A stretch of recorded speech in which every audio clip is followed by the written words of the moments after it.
UP വിഭാഗം ഹിന്ദി പദ്യം ചൊല്ലലിൽ 1ാം സ്ഥാനം കരസ്ഥമാക്കിയ ഒരു മിടുക്കിയാണ് ഇപ്പൊ നമ്മുടെ ദൃശ്യ സ്റ്റുഡിയോയിൽ എത്തിയിരിക്കുന്നത്. മോളെ നമസ്കാരം, പേരെന്താണ്? നൗറിൻ നവീദ്. ഏത് സ്കൂളിൽ നിന്നാ വരുന്നേ? AKJMHSS കാഞ്ഞിരപ്പള്ളി.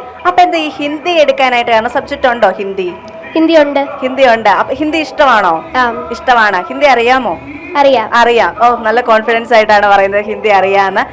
അപ്പം ഈ സബ്ജക്ട് സ്കൂളിൽ ഉള്ളത് കൊണ്ടാണോ ഈ പദ്യം ചൊല്ലിലേക്ക് വന്നത്, അതോ ഇഷ്ടമൊക്കെ ആയിട്ടാണോ വന്നത്? ഹിന്ദി ഇഷ്ടമായതുകൊണ്ട് വന്ന 2-3 വർഷമായിട്ട് ഹിന്ദി റെസിറ്റേഷന് പോകുന്നുണ്ട്. ഫസ്റ്റ് ഉണ്ടോ? ഫസ്റ്റ് തന്നെയാണ്. അപ്പൊ ഇപ്പൊ എത്രയിലാ പഠിക്കുന്നത്? 7ല്. അപ്പൊ അടുത്ത കൊല്ലം 8ലാണ്. 8ലും പദ്യം ചൊല്ലി വന്നു കഴിഞ്ഞ് ഫസ്റ്റ് മേടിച്ച് നമുക്ക് സ്റ്റേറ്റിലോട്ട് പോകാനായിട്ട് സാധിക്കും. അപ്പൊ സ്റ്റേറ്റിൽ പോകാൻ പറ്റാത്തതിന്റെ വിഷമം ഉണ്ടോ? ഇല്ല, അങ്ങനെയൊന്നുമില്ല അല്ലേ. ഓ, എന്തിനാ അങ്ങനെ വിഷമിക്കും? നമുക്ക് ഫസ്റ്റ് കിട്ടിയിട്ടുണ്ട്, നമ്മുടെ സബ് ജില്ലയുടെ അഭിമാനം കാത്തിട്ടുണ്ട് അല്ലേ. അതുകൊണ്ട് കുഴപ്പമൊന്നുമില്ല, വിഷയമില്ല. ഓക്കെ. അപ്പൊ ഈ പദ്യം ചൊല്ലിന് പോവാൻ മത്സരിക്കാം എന്നുള്ളൊരു തോന്നൽ എങ്ങനെയാ ഉണ്ടായത്? ടീച്ചേഴ്സ് ആണോ പറഞ്ഞത്, അമ്മയാണോ, അച്ഛനാണോ പറഞ്ഞത്, ആരാണ് പറഞ്ഞത്? അമ്മയാണ് പറഞ്ഞത്. അമ്മയുടെ ചേച്ചി ടീച്ചറാണ്, ഹിന്ദി ടീച്ചറാണ്. അങ്ങനെ ശ്രമിച്ചു നോക്കി. പിന്നെ സബ് ജില്ലയിലും ജില്ലയിലൊക്കെ 2-3 വർഷം ഫസ്റ്റ് കിട്ടിയപ്പോ കോൺഫിഡൻസ് ആയി, എനിക്ക് മത്സരിക്കാൻ കുഴപ്പമൊന്നും ഇല്ലെന്ന്. അപ്പൊ അമ്മയുടെ അനിയത്തിയാണോ ഹിന്ദി ടീച്ചർ? ചേച്ചി അപ്പം സഹായിച്ചിട്ടുണ്ടോ ഈ പദ്യം ചൊല്ലിൽ മത്സര രംഗത്ത് ഇറങ്ങിയപ്പം? ഒരുപാട് സഹായിച്ചിട്ടുണ്ട്. അപ്പൊ പഠിപ്പിച്ചത് ആരാണ്? അമ്മയാണ് പഠിപ്പിച്ചതാ. അമ്മ ചേച്ചിയെ വിളിച്ച് ടിപ്പൊക്കെ ചോദിക്കുന്ന കേട്ടിട്ടുണ്ടോ? ടിപ്പൊക്കെ ചോദിക്കുന്ന കേട്ടിട്ടുണ്ടോ? മോളെ പഠിപ്പിക്കാൻ അതിനെയൊക്കെ പറഞ്ഞു തരാൻ ചോദിച്ചിട്ടുണ്ടോ? അപ്പൊ അമ്മയുടെയും ചേച്ചിയുടെ ഒക്കെ സഹായത്തോടെയാണ് മോൾ ഇവിടെ ഇങ്ങനെ നിൽക്കുന്നത് അല്ലേ. സന്തോഷമുണ്ട്.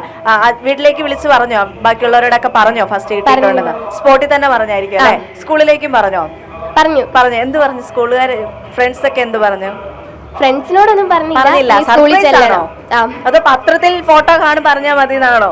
വാട്സപ്പിലൊക്കെ ഇട്ടിട്ടുണ്ട്. അപ്പൊ ഓൾറെഡി അവർ അറിഞ്ഞു.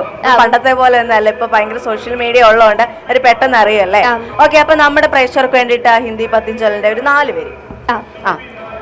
बैठ जाता हूँ मिट्टी पे अक्सर, बैठ जाता हूँ मिट्टी पे अक्सर, क्योंकि मुझे अपनी औकात अच्छी लगती है. मैंने समंदर से सीखा है जीने का सलीका, चुपचाप से बहना और अपनी मौज में रहना. ऐसा नहीं है कि मुझ में कोई ऐब नहीं है, पर सिर्फ कहता हूँ मुझ में कोई फर्क नहीं है. ഓക്കെ. ഇതിന്റെ അർത്ഥം എന്താണ്?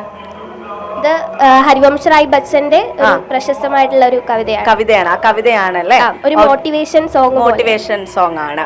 ഓക്കെ. അപ്പൊ നന്നായിട്ട് പെർഫോം ചെയ്യാനൊക്കെ സാധിച്ചിട്ടുണ്ടല്ലേ. ഓക്കെ. അപ്പൊ എന്താണെങ്കിലും മോളെ അഭിനന്ദിക്കുകയാണ് ദൃശ്യയുടെ പേരിൽ. ഇനി നമുക്ക് അടുത്ത കൊല്ലം സ്റ്റേറ്റിലോട്ട് പോകാനുള്ള ഒരു ഭാഗ്യം ലഭിക്കട്ടെ എന്ന് ആശംസിക്കുകയാണ്.